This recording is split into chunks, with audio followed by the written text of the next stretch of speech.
What do you think of the United States in a land sense? You're probably thinking of this. The 48 contiguous states plus Alaska and Hawaii. Now a bit random, but what do you think of the British Empire in a land sense? Probably thinking of Canada, Australia, New Zealand, Africa, India, Hong Kong. Holy cow, they had a lot of territory. Well, what if I told you America had an empire of its own? You would either scoff or not all be that surprised, who knows. Granted, this empire wasn't big at all, only encumbering 2 countries, a bay, a fistful of islands. But that's still an empire. I mean, America's technically still an empire since it's a collection of states, but that doesn't compare to the 60 plus countries the British had control over.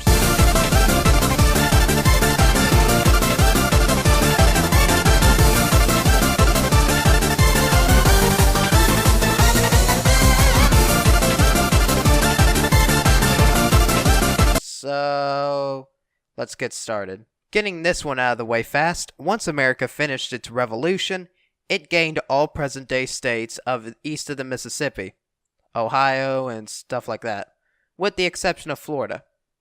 If you aren't from the United States, manifest destiny was the concept that it was America's God-given right to expand from sea to shining sea, and potentially beyond. It is thought that this idea lasted until 1860, once some Democrats rioted after an election was won by a Republican. But that's another story. Back to 40 years prior. The first expansion was done with one of the greatest business deals of all time, the Louisiana Purchase. This expanded the United States in the upper center of the modern U.S., and the territory specifically will be highlighted in white. I guess you could see why, though. Next, we reverse the direction of manifestation towards the old world. Backwards, I know. Now comes the part where we throw our heads back and laugh. Ready? Ready!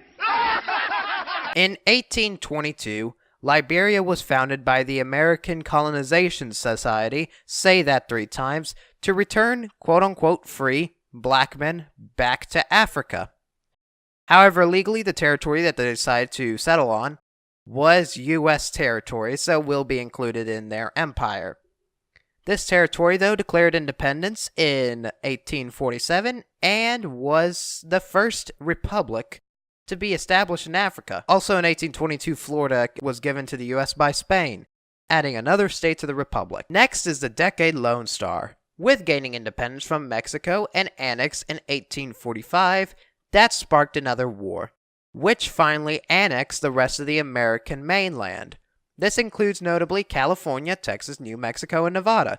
Oregon and Washington were settled once the Canadian-American border was established at the 49th parallel. Next was buying Alaska from Russia when it was still a czarist regime. That definitely didn't bite them in the butt later. Absolutely at all. It's not like they had the following resources listed here.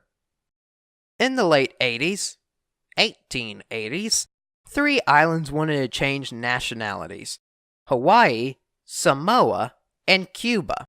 Hawaii was admitted to the U.S. in 1900. Samoa was split between Germany and the United States, but Cuba wanted independence from the crumbling Spanish Empire. So, with an explosion of Maine, the U.S. joined the war to liberate Cuba.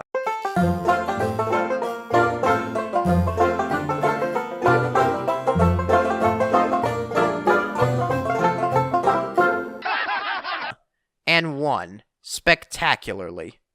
They annexed notably Puerto Rico, Guam, and the big prize, the Philippines.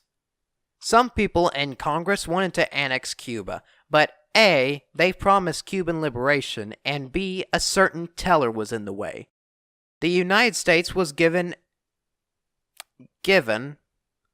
a certain bay as a lease indefinitely. So Guantanamo was basically annexed to, quote-unquote, protect the Cubans, which the base still lies to this day. But back to the Philippines. Almost immediately, they wanted independence, since they thought they would get the same treatment as Cuba. But nope!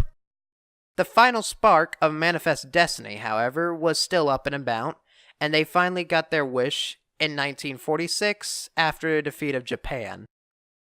But the final 2 times that America were ever given land were A, from Denmark, the Virgin Islands, in 1917 to help fund the war effort against Germany that definitely did not make a treaty that bit us in the back later. And the final time was in 1975. Given the title Commonwealth, the Northern Mariana Islands and a few others were given to the U.S. after managing them after the Japanese defeat. And that's it. That's the American Empire. 50 states, 5 inhabited islands, a dozen other empty islands, a bay, and 2 countries. Quite literally, it shines from sea to shining sea. I'm Ash Awesome. I need to manifest some more videos to conquer my destiny. Hint, hint. Bye!